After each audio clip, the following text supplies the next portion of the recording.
Centro Comercial Atlántico Fuerteventura patrocina la actualidad de tu isla desde todos los puntos de vista. El Magazín de la Mañana con Nuria González. Queremos informarte.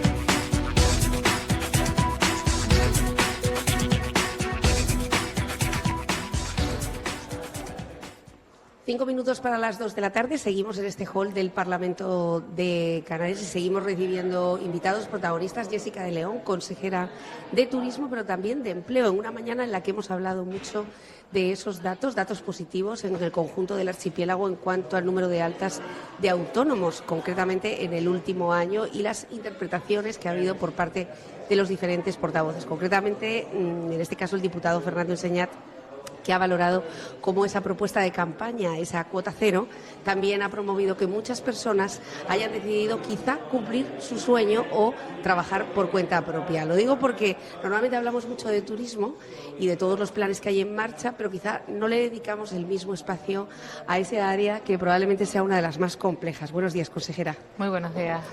Bueno, ¿cómo se está desarrollando este debate que de repente se ha visto un poco dinamitado por la propuesta de la oposición de tumbar la ley más importante de Canarias en base a una medida que nos acaba de explicar Fernando Clavijo, que no se trata de privatizar los servicios sociales, sino de acortar los plazos, en este caso, de las cifras de dependencia que tenemos en Canarias?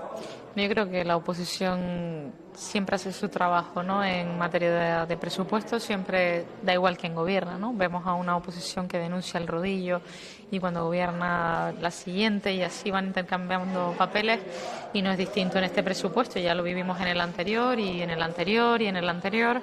Pero bueno, sí que es verdad que creo que aquí... Presidente malvado. Que me asusta. Venía. Fíjese que estaba hablando precisamente de él y estaba hablando bien, ¿eh? Pero bueno, él es así siempre. Pero bueno, que digo que siempre la oposición jugando a confundir, ¿no? Y es verdad que existe un malestar con respecto al servicio de ayuda domiciliaria. Es verdad que la oposición está haciendo ahí ese trabajo, pero también es verdad que la consejera Candelaria Delgado lo único que ha perseguido en todo momento y con buena fe es igualar los municipios que menos oportunidades y menos recursos tienen a los que más oportunidades y recursos tienen, para que todos los ciudadanos de Canarias no haya ciudadanos de primera y de segunda en cuanto a la asistencia domiciliaria. Quizás ha hecho falta más diálogo, más pedagogía, y es lo que decía el presidente. Aquí no está tratando de privatizar nada, sino de que no haya canarios de primera y canarios de segunda, porque uno simplemente viva en Agulo y otro en Santa Cruz de Tenerife, ¿no? Yo creo que eso es lo principal, y aprovechar eso y la necesidad que tienen muchas familias porque les ayuden con sus familiares, que están muchos encamados, que no tenemos capas sociosanitarias a disposición por el incumplimiento sistemático de los planes de sociosanitarios en las distintas islas, que son responsabilidad de los cabildos.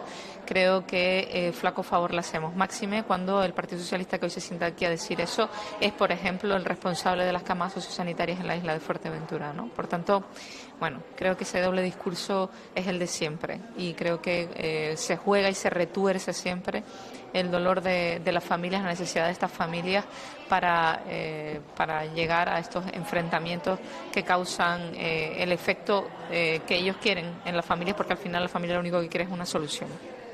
Bueno, y de hecho hoy recordábamos la cantidad de personas que han fallecido en el camino. En el caso de Fuerteventura, una isla que usted conoce perfectamente, su isla natal, donde hemos visto personas incluso apostadas en la puerta de un cabildo pidiendo que esa lista de dependencia fuera un poquito más ágil, mientras que había funcionarios que llevaban más de 2 años de baja por cuestiones personales, no se habían repuesto tampoco, con lo cual, bueno, pues yo creo que aquí merece la pena una reflexión. Vamos a hablar de empleo, precisamente de empleo, de los buenos datos de empleo en cuanto al número de autónomos, porque es una cifra que hemos intentado esta mañana interpretar, ¿no?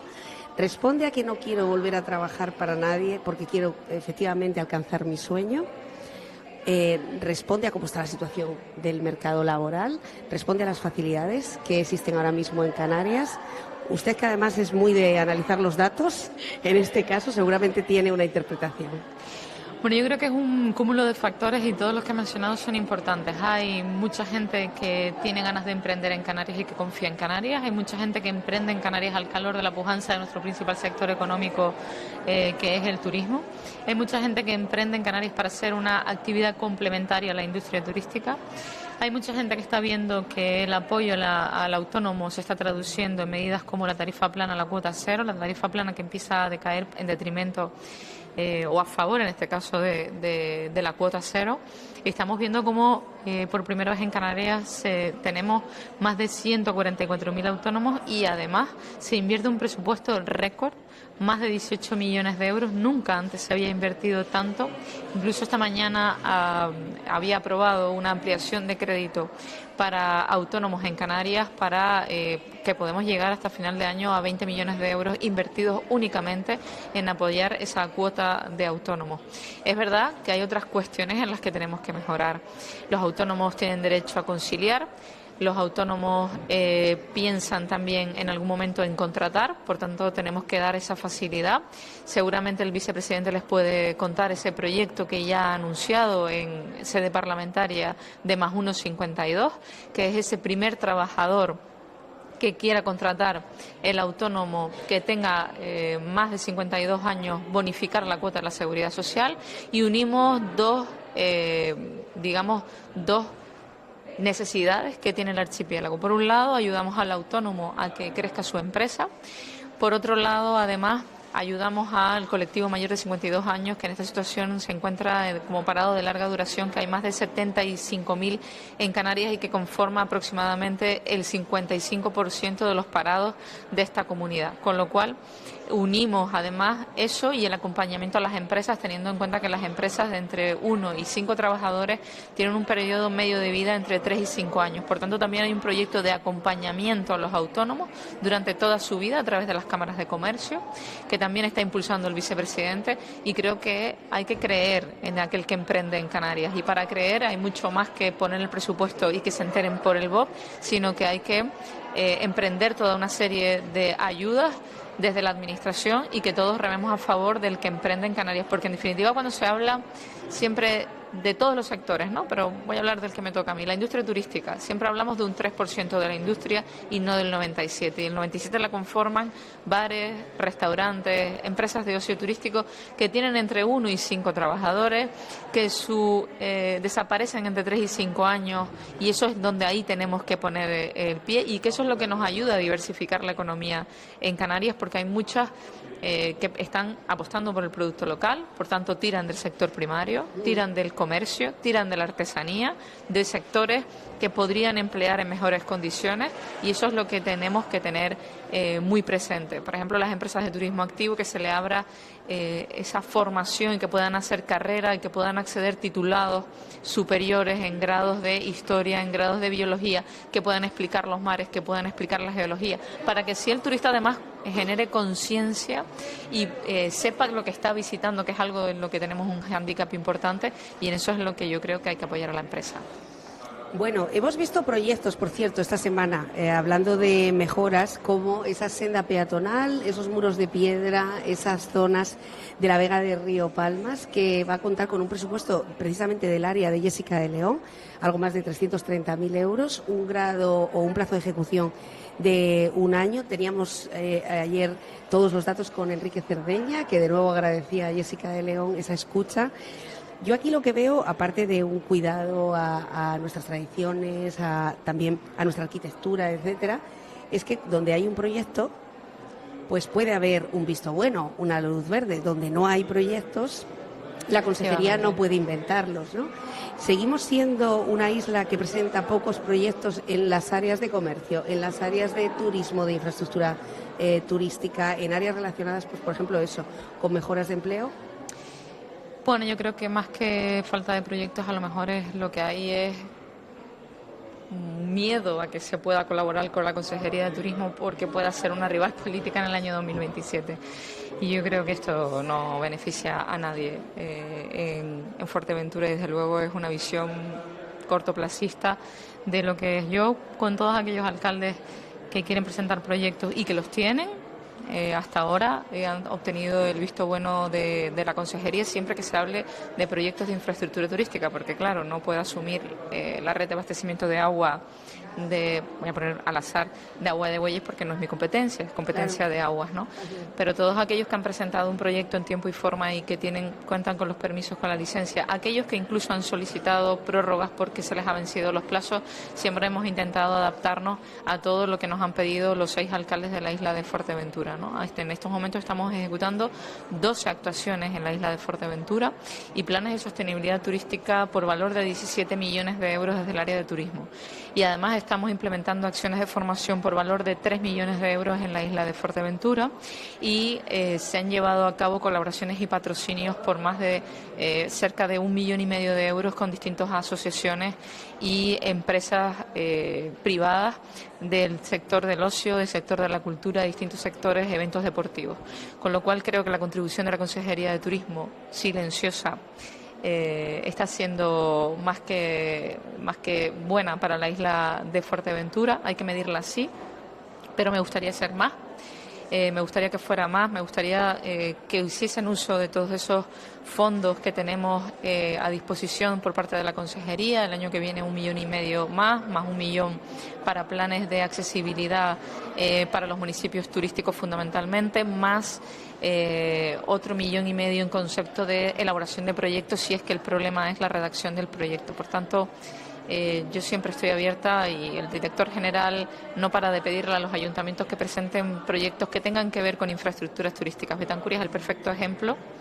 Hemos dado este año subvenciones a pueblos más bonitos de España, hemos dado los 100.000 euros que tradicionalmente recibe Betancuria para la mejora y por eso está el municipio tan bonito, porque se ha puesto piedra a piedra, presupuesto a presupuesto, y esto hay que reconocérselo al César, lo que es del César.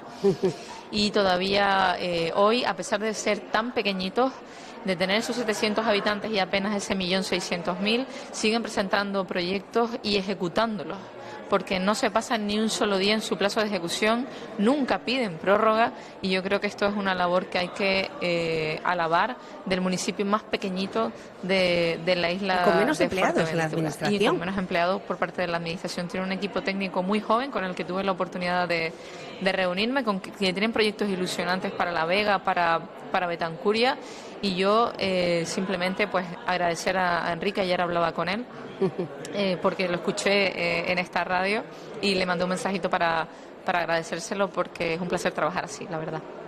Bueno, siempre lo ponemos como ejemplo, es verdad, y ya fuera de la ideología política, que eso es algo que no nos circunscribe, pero sí la agilidad que tiene ese ayuntamiento para invertir su tiempo, siempre lo decimos, tiempos vacíos en redacción de proyectos, y cuando encuentra una instancia superior a la que puede encajarle el proyecto, pues termina materializándolo. Así hará ese mercado, que previsiblemente también contará con una zona de estacionamiento, el albergue. Ya saben que recibía más de 30 propuestas a nivel nacional. Se convirtió casi en el sueño de todo arquitecto, ¿no? El hecho de poder construir un albergue en un sitio como es un pueblo o la villa histórica, el pueblo más bonito de España, uno de ellos, y la villa histórica. Y además bonito de verdad, porque yo he estado en algunos pueblos más bonitos de España que no son igual que Betancuria. O sea que bueno, sabemos que Jessica de León le tiene mucho cariño a Betancuria, ¿eh? Solamente hay que mirar sus redes sociales. Bueno, mejoras, quería comentar, en estos más de 25,5 millones que ha entregado a Fuerteventura en el 2024.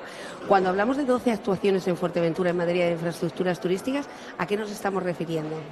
Pues, por ejemplo, la avenida Juan Carlos I en Corralejo, nos estamos refiriendo a 172.000 euros que hemos dado también para la compra de motos acuáticas para el salvamento y socorrismo de La Oliva.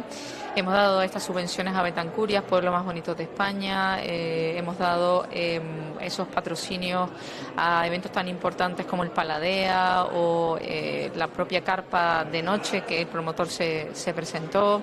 Hemos dado también, prorrogado las ayudas al Ayuntamiento de Puerto del Rosario en lo que tiene que ver con las obras de 1 de mayo. Estamos intentando trabajar también para sacar un proyecto específico para la Rosa de Don Vitoriano en Puerto del Rosario junto con el alcalde, aunque todavía no está materializado. Estamos hablando ahí también de una calle que nos ha presentado Pájara con respecto para mejorar la peatonalización y el tránsito de esa calle. Es decir, tenemos 12 actuaciones activas en la isla de Fuerteventura y esperamos que sean muchas más. Algunas son propias de esta legislatura, ya digo, todas las de La Oliva son de esta legislatura. Otras venimos arrastrando, como puede ser la de la calle 1 de Mayo en Puerto del Rosario, pero que con la voluntad pues se ha mantenido los fondos, porque la obra no ha comenzado, han tenido problemas con la licitación y bueno, se ha quedado desierta, tuvieron que volver a adjudicarla, con lo cual, bueno, yo creo que trabajando mano a mano es como se consiguen las cosas. Ahora por primera vez tenemos esta estrategia de infraestructuras turísticas insulares, donde apuntamos exactamente qué es una obra turística y hacia dónde tiene que avanzar Fuerteventura y el resto de islas a propuesta de los cabildos y de los ayuntamientos para ser más competitivos, entendiendo que una infraestructura turística es un lugar donde se no solamente mejora la vida del residente, sino que en ese lugar se desarrolla la actividad turística. Y lo hemos hecho de la mano de la Universidad de La Laguna, donde se ha presupuestado, se ha estimado que 1 millón de euros invertido en infraestructuras genera 29 empleos. Y esto se traduce en que, por ejemplo, si alguien se dedica o que tiene una empresa de turismo activo y necesita un sendero, pues invertir en ese sendero genera ese impacto, ¿no?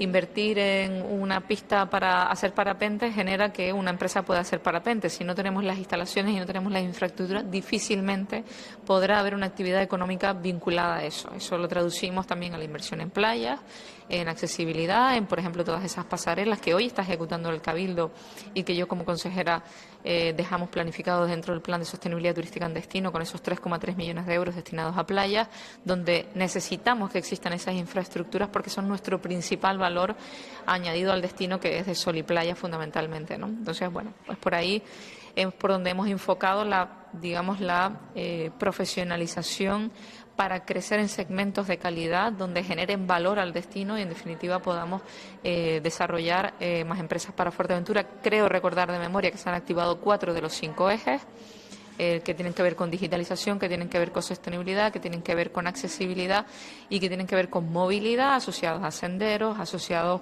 a pues todo lo que tiene que ver con los itinerarios peatonales dentro de los núcleos turísticos y no turísticos.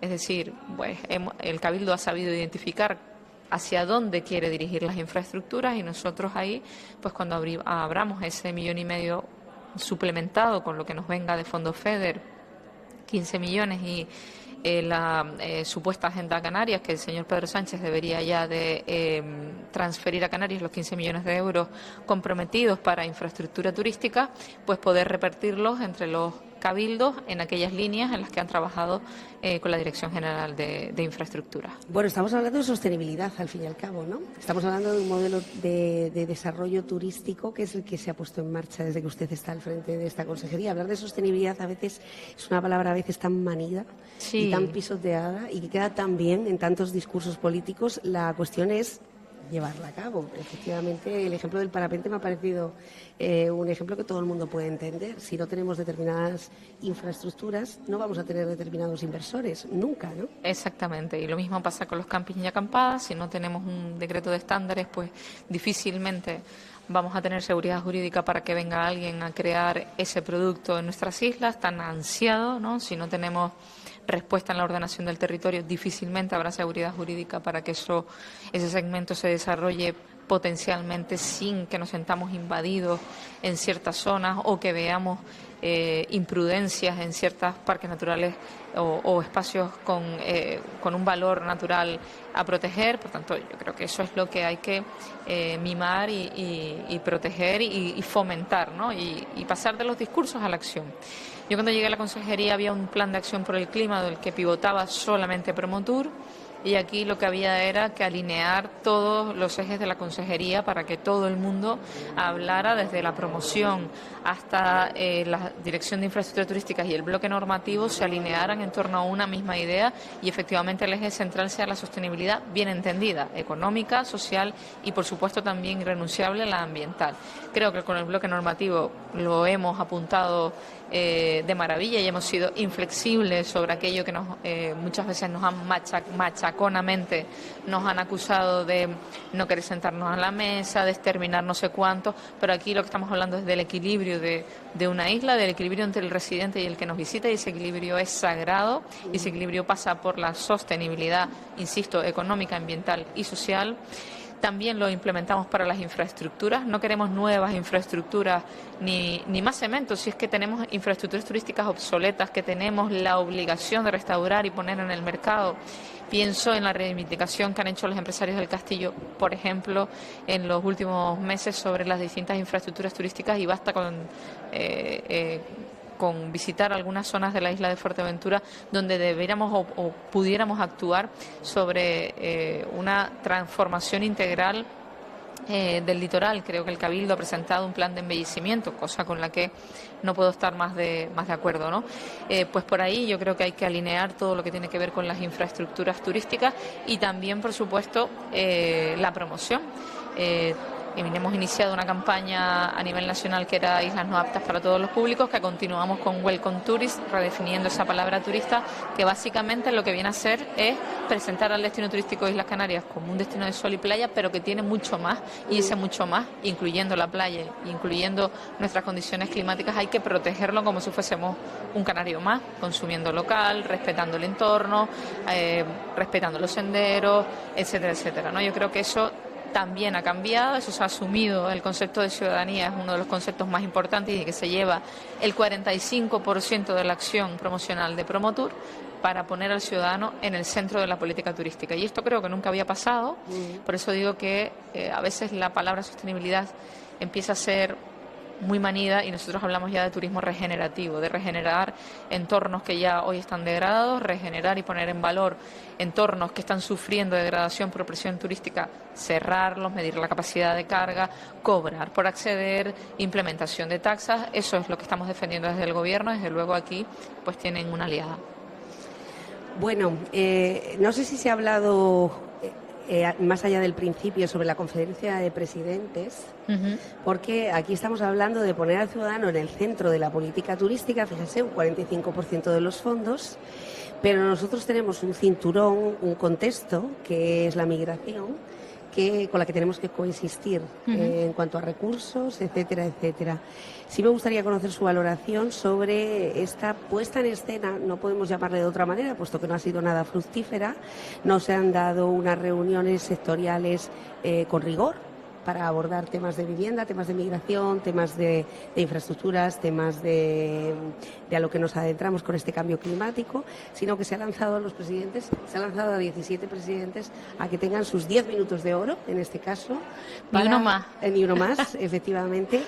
Que yo quisiera saber si en 10 minutos se puede hablar de Estado, ¿no? 10 minutos de un Estado como es Canarias, bueno, una comunidad autónoma, insisto, con sus 8 realidades completamente distintas. Y usted, que ahora mismo recorre las 8 islas, conocerá que tenemos mucho en común y muchas diferencias y muchas velocidades distintas.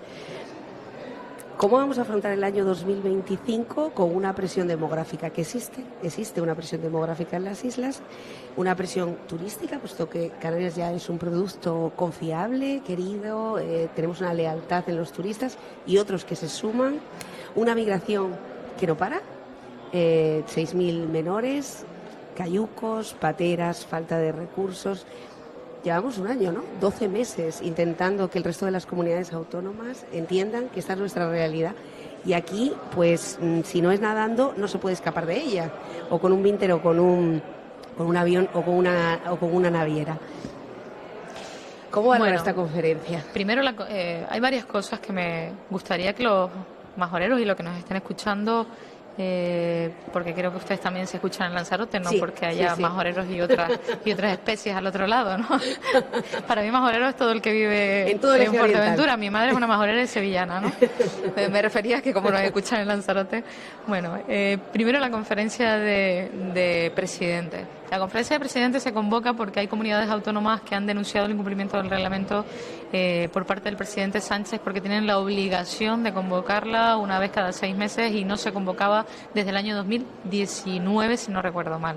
Por lo tanto, desde el año 21, que fue en la isla de La Palma, coincidiendo con la erupción del volcán. Por lo tanto, han pasado 3 años y medio y esta conferencia no se convocaba. Segundo, que los presidentes de las comunidades autónomas, ningún presidente, ni siquiera el presidente del Gobierno de Canarias, llegó con un solo folio escrito por el Gobierno de España para tratar asuntos tan importantes como la vivienda, la financiación o la inmigración y el reparto de menores migrantes en el caso de Canarias. Ni un solo folio escrito, ni un orden del día, nada. Solamente tenían la directriz de hablar 10 minutos. Imagínense resumir un problema de vivienda en Canarias en 10 minutos, la inmigración en 10 minutos y la financiación, que no tiene nada que ver ni con Cataluña, ni con el País Vasco, ni con Valencia, ni con Madrid, para Canarias. En 10 minutos. Desde aquí mi aplauso si el presidente de Clavijo consiguió en 10 minutos resumir esto que nos está pasando a los canarios. Segunda cuestión, materia de migración. A mí lo que me parece increíble es que un gobierno que tiene el deber de gobernar, que tiene supuestamente unos grupos que lo apoyan, que no lo apoyan, sino que lo chantajean y ellos ceden a chantajes a cambio de cosas, no sea capaz de promover un decreto para Canarias para el reparto de menores. Y esto de culpar al PP es como si nosotros hoy venimos aquí al Parlamento, coalición decide no votar el presupuesto y nosotros, los del PP, lo votamos a favor y culpamos al Partido Socialista cuando es el socio de gobierno del PP el que no ha votado el presupuesto. O sea, si el Gobierno de España no puede gobernar, lo primero que tiene que hacer es convocar elecciones y dejar de hacer este paripé. A esa conferencia de presidentes se va a condonar una deuda a todas las comunidades autónomas. Miren, las deudas no se condonan. Las deudas no desaparecen porque el presidente Sánchez diga vamos a condonar una deuda. La deuda se la quedaría el Estado y la pagaríamos todos y cada uno de los españoles. Todos.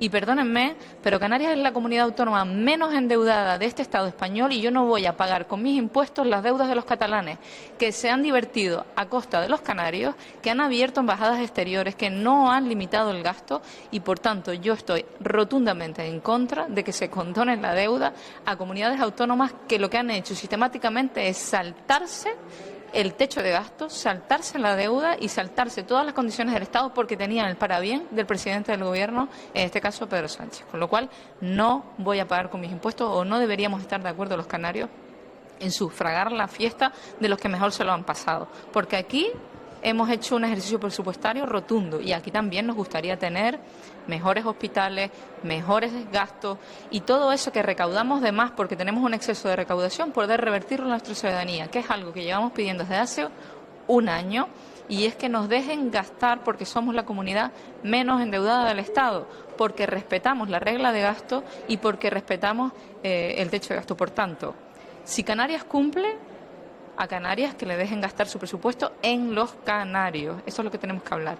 Y luego el sistema de financiación que no va a salir es el chocolate del loro, porque aquí el sistema de financiación lo que se pretende es romper la caja común y la solidaridad. Hay 3 comunidades que aportan, Baleares, Madrid y Cataluña. Lo que quieren hacer es sacar a Cataluña de la ecuación y dejar que aporte a todo el Estado. Bien, aquí hay 3 escenarios posibles. Si Cataluña deja de aportar a la caja común, primer escenario, las comunidades que recibimos la solidaridad de los que aportan, recibiremos menos, porque hay un socio que aporta menos. O sea, habrá menos dinero para sufragar la sanidad, la educación y los servicios públicos de Canarias. Para pagar la Moncloa, que el precio es seguir teniendo un presidente. Segunda cosa que puede pasar, que las comunidades autónomas que aportan al sistema digan, yo también quiero ser tratada como Cataluña, porque ya está bien de que yo aporte y el resto se lo gaste. Por tanto, se rompe el principio de solidaridad consagrado en nuestro sistema constitucional. Y lo tercero que puede pasar es que para sustituir lo que aporta Cataluña nos suban a todos los impuestos, cosa que ya, por cierto, ha anunciado el Gobierno en Bruselas. Por tanto, la factura que estamos pagando para seguir manteniendo un Gobierno que no tiene apoyos solo se sostiene con el discurso y el relato de que el PP está en contra de Canarias, de que no sé qué. Aquí todo lo que hay es un presidente sentado sobre un sillón que no tiene patas y que las patas se le mueven cada vez que intenta aprobar algo. No tenemos presupuestos porque le chantajean PNV y demás. Aquí lo único que ha salido adelante es una ley de amnistía. Es la única ley que ha aprobado. Se ha condonado los decretos que le ha interesado a Cataluña y el País Vasco, ni uno más. Y cuando se cedan las competencias en inmigración en Cataluña, entonces Canarias tendrá una solución. Mientras tanto, aquí el discurso es el PP tiene la culpa, el PP tiene la culpa y el PP no tiene ninguna culpa. No está despegado el Frontex, no nos han ingresado los 100 millones de euros destinados y comprometidos para Canarias. Estamos pagando 180 millones de euros al año de todos los presupuestos de todos los canarios para afrontar algo que es responsabilidad y competencia del Estado. Y el presidente Clavijo no tiene que estar hablando ni con el Lehendakari ni con el PP, eso lo tiene que hacer el Gobierno. Y yo insisto, y si el Gobierno ha renunciado a gobernar, lo que tiene que hacer es convocar elecciones. Como ves, la conferencia de presidentes me cabrea un poco porque siempre es el discurso de el ogro de la Navidad, el PP que está en contra Canarias, y yo creo que ya está bien de tanta pleitesía, algo que ni los propios fundadores del Partido Socialista en Democracia ya comparten con ese PSOE que es de Pedro Sánchez. Bueno, el Partido Socialista, pues por su parte, mandó un comunicado a los medios de comunicación hablando de que la conferencia había sido un éxito porque era un ejemplo de cogobernanza. Bueno. Pues yo ponía un ejemplo. ¿Ustedes se imaginan que a mí, en lugar de centrarme en mis competencias en turismo y en empleo, me pagaron una nómina por centrarme cada día en romper un pacto en el Cabildo de Fuerteventura entre Coalición y el PP? Y el PSOE, para que entrara mi partido? Pues yo creo que tenemos un ministro canario en el Gobierno dedicado cada día a eso. Y yo creo que no podemos pagar una nómina a todos los españoles para que un ministro se dedique cada día de su vida única y exclusivamente a hacer esto que está haciendo. Yo creo que este es, en definitiva, el único objetivo que se ha marcado el Partido Socialista en Canarias, que es romper el pacto. Y como bien le decía hoy el vicepresidente a la portavoz Nira Fierro, no lo van a conseguir. Bueno, Nira Fierro y Manuel Hernández, que se han sentado aquí esta mañana para intentar explicar por qué habían intentado boicotear, podría ser uno de los verbos, esos 28 diputados, el Parlamento. Preguntarle, Jessica, ¿usted está de acuerdo en que una oposición haga una enmienda a la totalidad? Bueno, es un derecho que tienen, lo hacen y lo ejercen en cada presupuesto, pero yo creo que la política tiene que tener otro lenguaje y otro nivel y otras formas de hacer las cosas, ¿no? Evidentemente nunca vamos a estar de acuerdo porque evidentemente son dos fórmulas de interpretar la realidad canaria distinta y los ciudadanos tienen cada 4 años la oportunidad de elegir en esa aritmética parlamentaria que luego surge de las urnas el gobierno que quieren, ¿no? Y nosotros tenemos una forma de enfocar Canarias y ellos otra, evidentemente. No creo que su fórmula sea la más adecuada teniendo en cuenta la Canarias que nos han dejado. Quiero recordar que con 4 emergencias: energética, habitacional, hídrica y migratoria. 4 emergencias hemos tenido que declarar nada más llegar al gobierno, con lo cual es normal que este gobierno no comulgue con esa Canarias que nos dejaron y que estemos asumiendo los retos y que lo tengamos que manifestar en el presupuesto de esta forma. ¿Contenta, satisfecha con el presupuesto de turismo? Bueno, yo siempre se puede pedir más, ¿no? Pero yo sí que soy muy consciente de que el principal reto que tiene todo dirigente político es ejecutar su presupuesto. Y yo siempre me marco esa tarea de llegar al 80, al 90, porque es lo que tenemos que hacer. Afortunadamente lo vamos a conseguir y es la tarea que nos marcamos. De nada sirve pedir más si luego se va a los bancos. Muchos discursos de los que veo de tasas y ecotasas es precisamente sin abordar y hacer autocrítica. Yo en este sentido creo que tenemos que ser más autocríticos los políticos. Yo me gusta decir, el presupuesto que tengo me gustaría que fuera más, pero para que haya más, primero tengo que gastar lo que tengo para luego que me habiliten más crédito. Ese ha sido el reto del año 24 y creo que lo he conseguido. Evidentemente esto se va a ver cuando ya se cierren las cuentas en marzo, con lo cual para el año 26 estoy segura de que va a aumentar. Es verdad que el presupuesto aumenta un 2,4 la parte turística y un apenas 3,2 la parte del Servicio Canario de Empleo, si no tengo mal los datos. Pero bueno, Creo que se puede todavía consolidar mucho más presupuesto, sobre todo destinado a, pues como decía antes, la renovación de todas esas infraestructuras que tenemos obsoletas y también a dar más calidad a algunos programas que tienen que ver con la gastronomía, que tienen que ver con el sector Horeca, la profesionalización, la formación. Podemos hacer bastante más. Veremos cómo Ecansa también llega en el año 25 a la isla de Fuerteventura y será un placer anunciarlo, aunque todavía tenemos que madurarlo un poco. Bien, y yo quería preguntarle precisamente sobre eso, ya me lo ha contestado la consejera.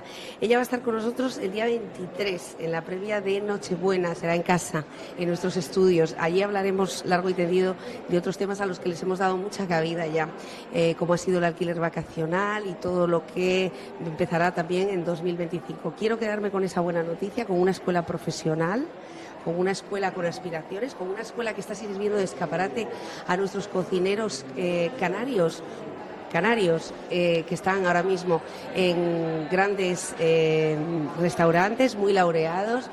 Yo quiero pedir que Fuerteventura también en el próximo año o en el siguiente tenga la estrella Michelin que merece.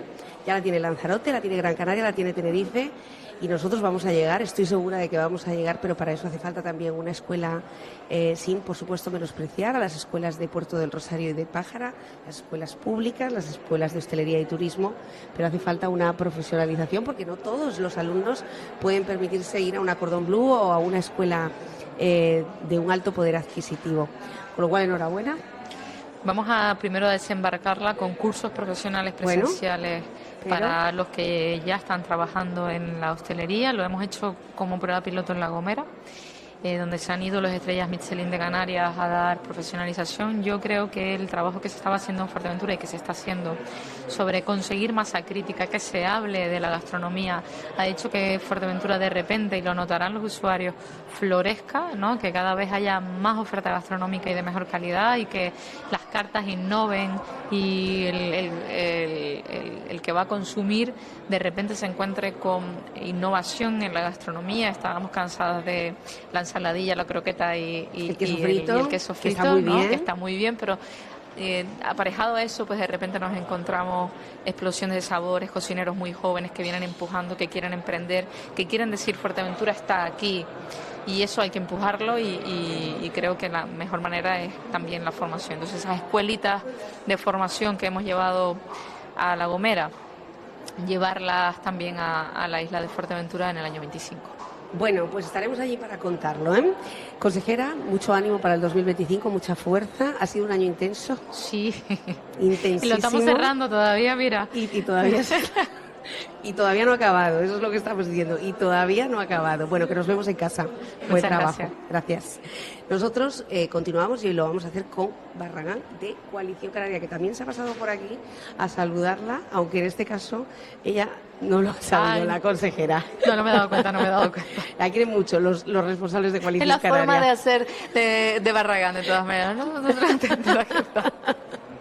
Volvemos tras la pausa.